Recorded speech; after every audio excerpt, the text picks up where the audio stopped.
Hi, this is James from Tabletop Gaming Guild, and today we're going to look at Set a Watch, Swords of the Coin. This is going to be a 1 to 4 player game published by Rock Manor Games. In this game, you're going to be playing as 4 adventurers, and you're going to be trying to survive through 9 locations. If you can survive through the 9 locations, you win the game. So, a couple caveats before we go down to the table, and I'll show you how to play Set a Watch, Swords of the Coin, is a couple things that I need to clarify on there. I was going over combat really quick, and I didn't mention that in the second location for the line that you're trying to defeat, that monster has to be attacked by ranged attacks, not melee attacks. Melees can only go into the first slot. Got overexcited with the golem, and so I do apologize for that. The other thing too is I don't believe that I mentioned that when you get to the final location, all those cards that you kept putting inside the game box there will be added to the line. So that gives more importance to why you need to mitigate that and get rid of them as quickly as possible. But let's go ahead down to the table here, and I'll show you how to play Set a Watch, Swords of the Coin, and we'll come back and I'll give you my final thoughts.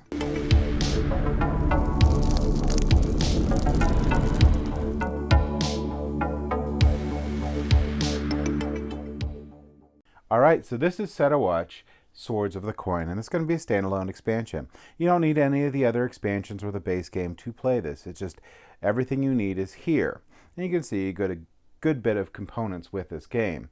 Now, there are rules at the end of the rule book here that are going to show you how to incorporate the other expansions in the base game into this to create new adventures, to make it more variety, and some of them are more difficult to complete. So this is a game where you can play 1 to 4 players. You're always going to play 4 adventurers no matter what the player count is. So if you play in odd numbers, you might have someone with more than 1 character than any other player, or if you play 2 players, each player is going to have 2. But anyway, so you're always going to play 4 characters, and in this one you're going to be trying again to get to the 9th location and surviving, and if you do, you will win the game. So game setup for this is pretty darn simple. Basically what you're going to do is you're going to go through this set of heroes. Now if you have some of the expansions, you can add some of the other heroes in, but you could do the Artificer, and each of these is going to have 3 slots that you're going to be able to put your cards in. Each of these characters have 5 different cards, so at any one time you're only going to have 3 available. And this is going to show you what type of dice that this character is going to have available to roll. So the Artificer here can craft items. So you can draw a number of cards from the item deck equal to the value of the dice spent to activate this ability. Keep one of them and return the rest to the top of the item deck in the order of your choosing. So this is going to be an ability that you can use when you go to the camp. And each round, one person has to go to the camp, or one character technically, and each character can only go up to twice. So there's going to be 9 rounds. The 9th round, no one goes to camp and everyone fights. And so everyone's going to go to the camp at least twice, at least the character-wise. So we have the Artificer there. We have the Monk. The Monk's going to also be using D6s, and it has a meditate ability. Upgrade a single dice twice, are 2 from your dice once. So a D6 to a D8, D8 to a D10. So this guy could become more powerful over time. So really cool camp ability. And here's the Barbarian. Now the Barbarian is going to use the D10s there, so it's going to be super powerful. Primal Might. Choose one of your exhausted abilities and replace it with an equipped action, and resolve an equipped action, then refresh the just equipped ability. So that's really cool. So they can refresh up to twice. One thing I didn't mention is if you have, every character has an exhaust ability, you lose the game. Then we also have the Hunter. And this one's pretty neat. And it's actually, I like playing this one just about all the time with the, this is going to have the D8s here, all the time with the expansion, because you can collect up to 3 trophies, which are going to be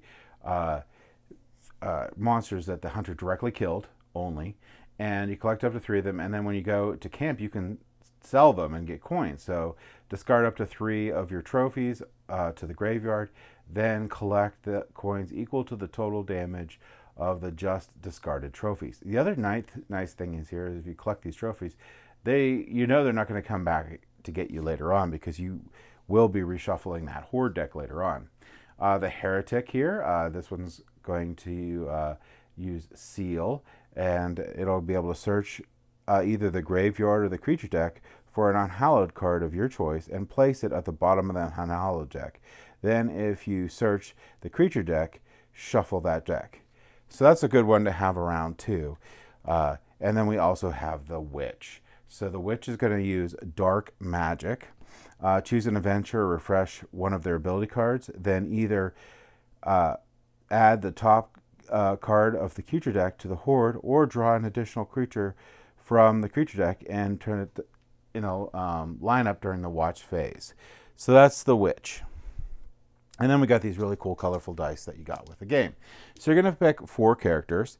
And once you pick your characters, you're going to get these abilities. So these are going to be the Witch's abilities. Here would be the Monk's abilities. And here would be Pack of Doom. That's going to be the Heretic. So let's say I did the Barbarian here. I will shuffle these up. So one of the characters will be the Barbarian. I'll shuffle these up, and I will place 2 of them out randomly and the other one exhausted. And the 2 off to the side here that they can pick up later. So let's say the other one I wanted was the Hunter. So I'll go ahead and grab the Hunter's cards here. And I'll do the same thing. Pick 2, put 1 exhausted. And the other 2 will be available later. The other thing we're going to do is we're going to put the dice, the 3 dice that are available for this character, on the character. All right, and then we need to pick 2 more. So I'll go do that in a second. So we have up to 4 characters, but that's basically character setups. They'll be set up the same way. See the dice they're supposed to take, put them on them, put 3 of their abilities on them with 1 exhausted. We also have a merchant deck in this one where you're going to be able to get cool things, purchase cool things in the game to help you out. You'll shuffle up this deck, set it over here, and place 3 of them out.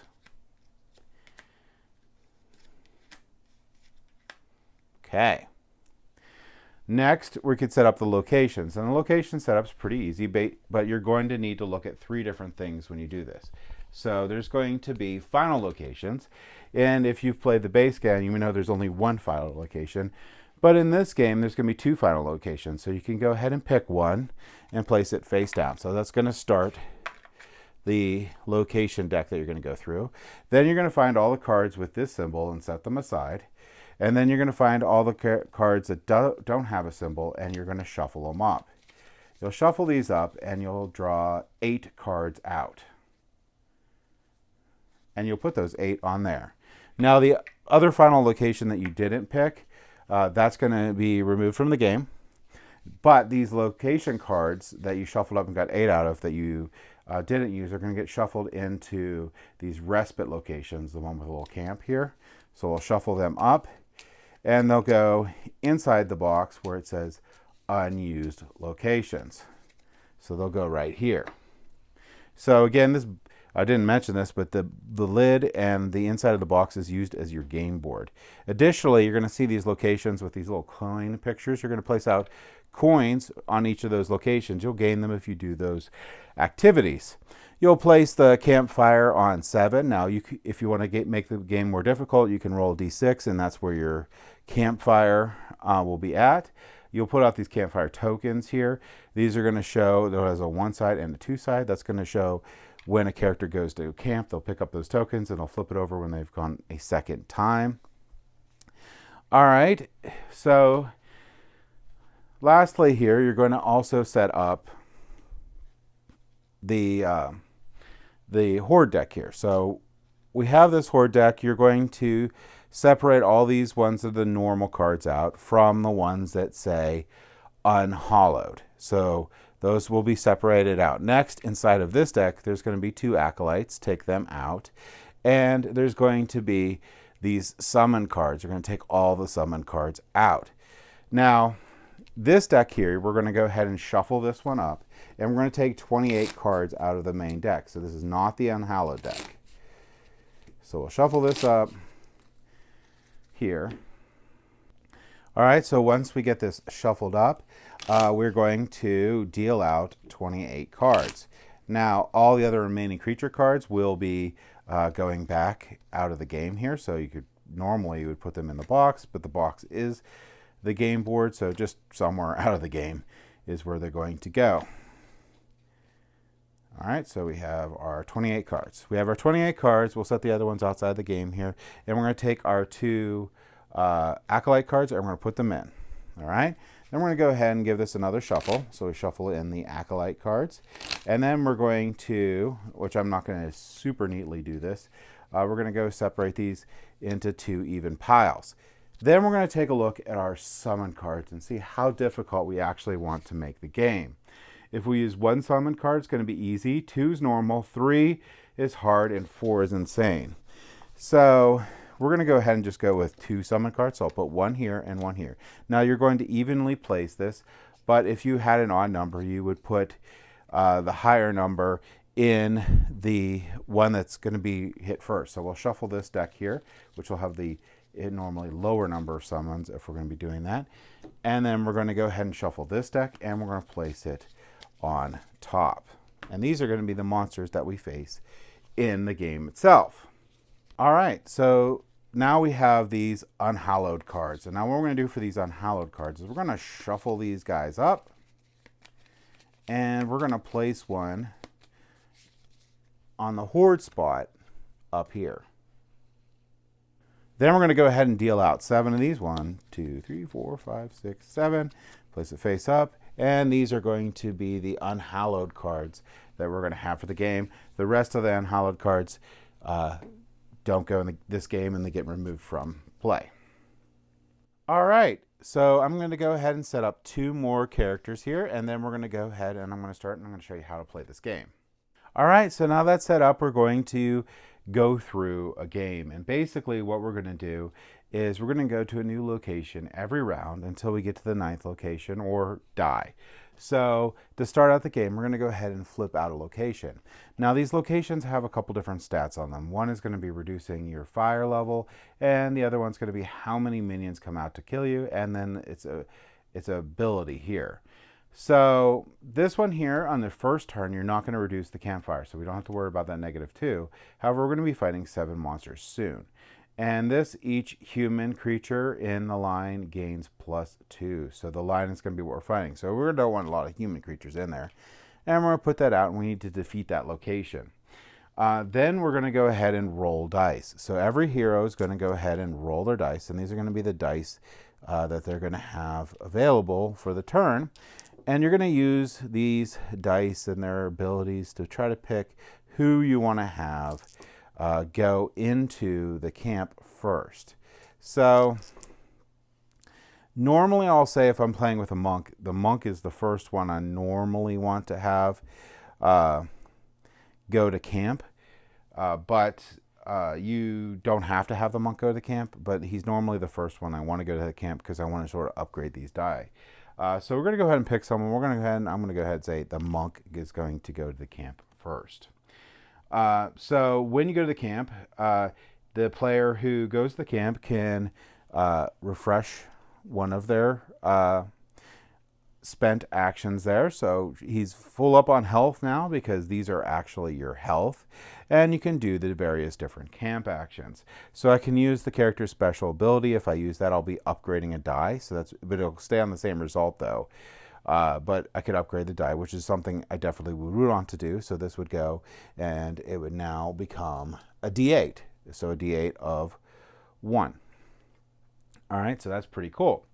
The other things you can do is you can go to this chop firewood. So you can put any die you want there, and you can go ahead and chop firewood. And if you chop firewood, you'll move the campfire up 2. Now the reason why you want to move the campfire up is because this determines how many monsters in the line you can see. So right now we can see 2.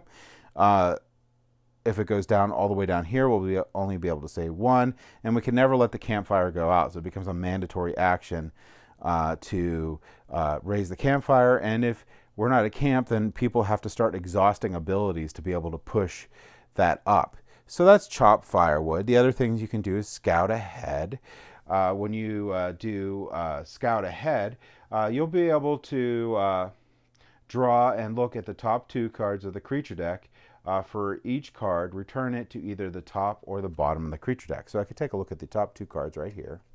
And I can pick to have them stay on the top, or I can have them go on the bottom, or I can pick one to be on the top or on the bottom, depending on how bad I think they actually are. Now this one here, if I wanted to place another die, it'd have to be greater than the previous one. So I'd do 5 and 6 if I want to do that. The other thing you could do is you can go to heal.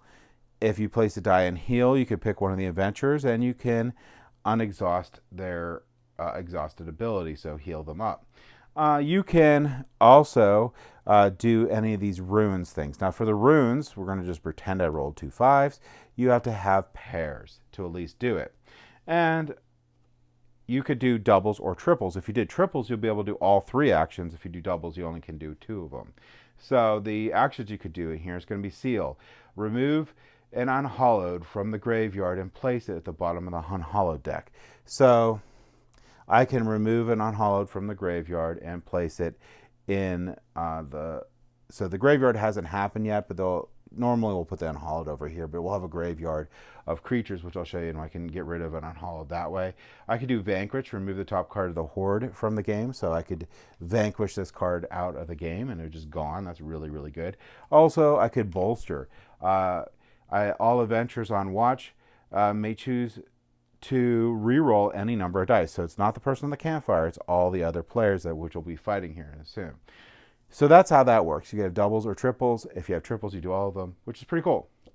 After this, we have a new phase that wasn't in the base game, and that's the merchant phase. In the merchant phase, we could take the money we gained from going to different spots on that character, and we can buy different cards. So this one's going to cost 1 coin, and this one has a discard ability. Some have a permanent ability, some have an action ability that requires dice and stuff. So this one is a discard ability, defeat an undead creature in the first position. So if I would want, and I said like I'm going to, if I went there and let's say I chopped wood, I would have had a coin, and I could have spent that coin to gain this card to be able to use later on.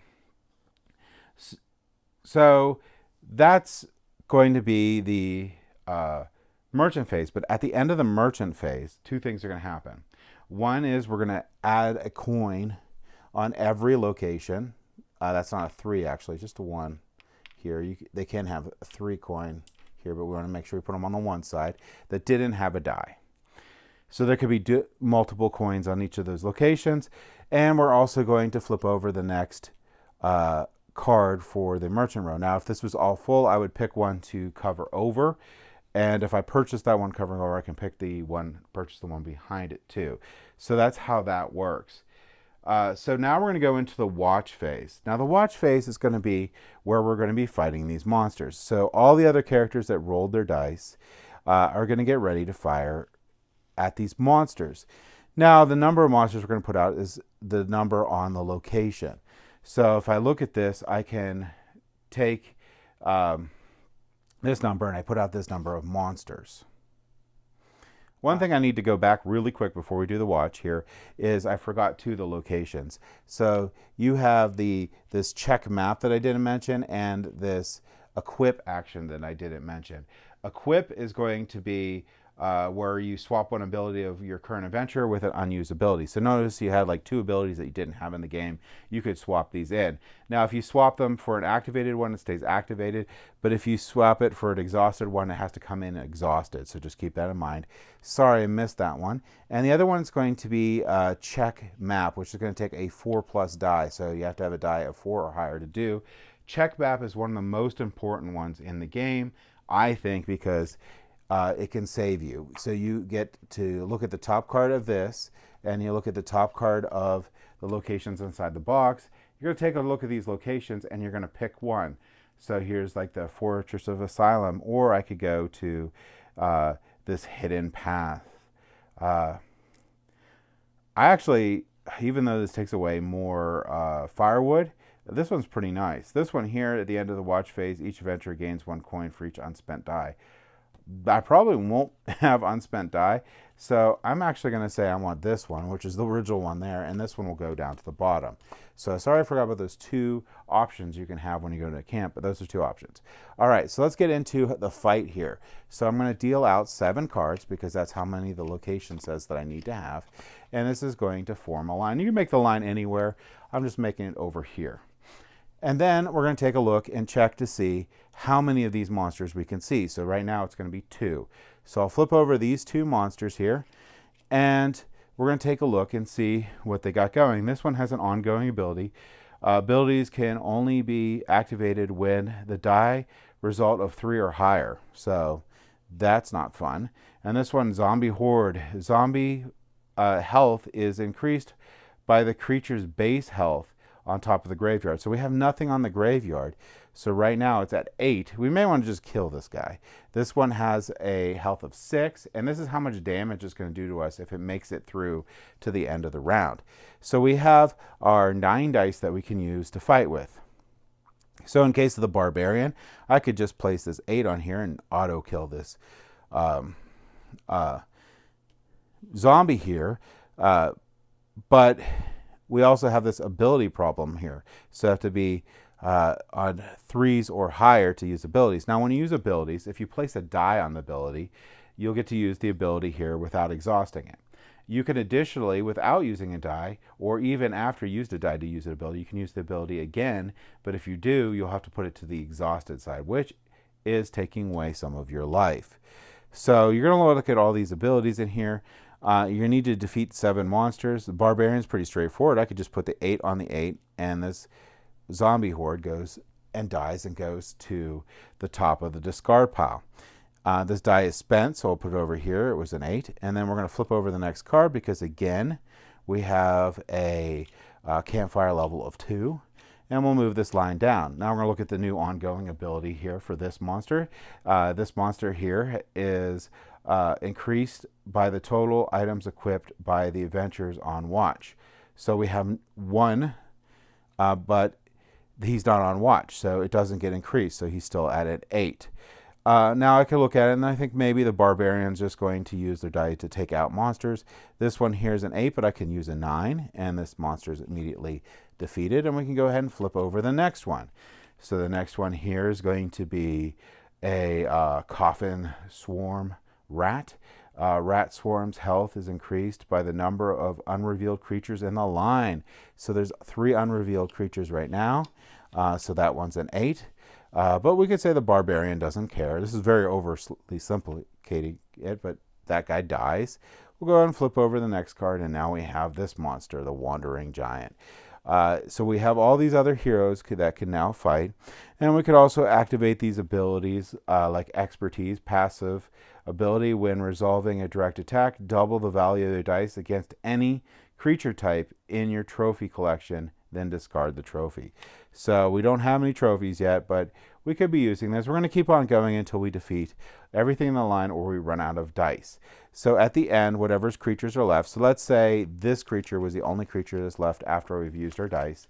What's going to happen is this creature here is a survivor. This creature here is going to deal damage, as in the case 1.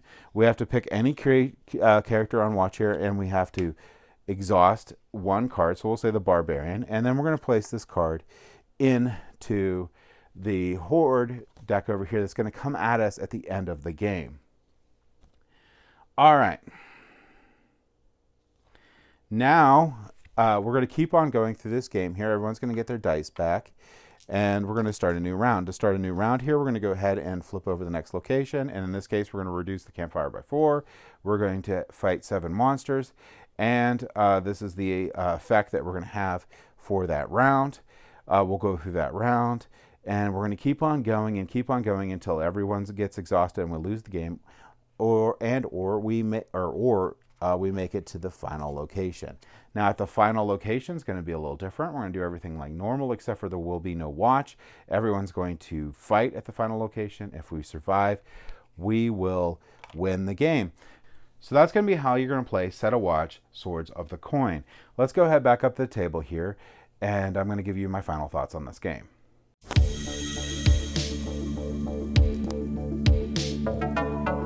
All right, so that was Set a Watch, Swords of the Coin. I think the component quality of this game is amazing. I love the art on this game. Everything about this is amazing. I love this game. I think this game is excellent, either solo or 2-player. It's fine in the other player counts, but I think that's where it really, really shines. This game is amazing at those. It is a really puzzly game where you're going to need to go through those locations, and there's a ton of replayability in the game because those change up. You can use different characters, and as you get different expansions and different base games, you have a plethora of different characters and different combinations you can use. And I really like getting those items on there. They're super powerful. You can actually sort of gear towards those too. I really love this game. I really think that this is a great game, especially for the people that like playing solo games. This is a wonderful, wonderful, wonderful solo game. Or if you want to play a two-player game, because there's not a lot of really great two-player games out there, this is a really great two-player game.